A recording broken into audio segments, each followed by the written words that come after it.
ভাঙড় পোলেরহাট্টু ১০৫ নম্বর বুথে আইএসএফ কর্মী মোহাম্মদ লুৎফর রহমান মোল্লা শ্যামনগরে গাংধারী পাড়ায় বাড়ি।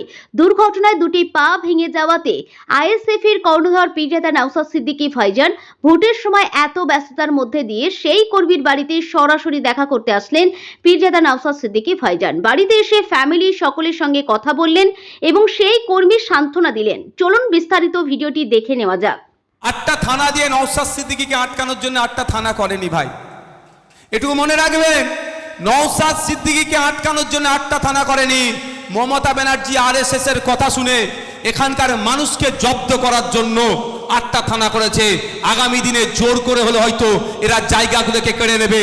আপনার প্রতিবাদ করতে বার হলেই এই পুলিশকে দিয়ে আটকাবে, এই একটা চক্রান্ত ওরা করছে। দায়িত্ব কিন্তু জসিমই লোক ওর দায়িত্ব এখানে দিয়ে রেখেছে, যেহেতু তাহলে দায়িত্ব পালন করো।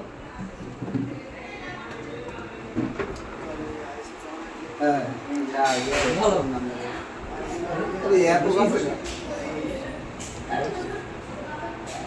ভিডিও ভাইরাল হয়ে যাচ্ছে আমাদের হাততালি দেবো।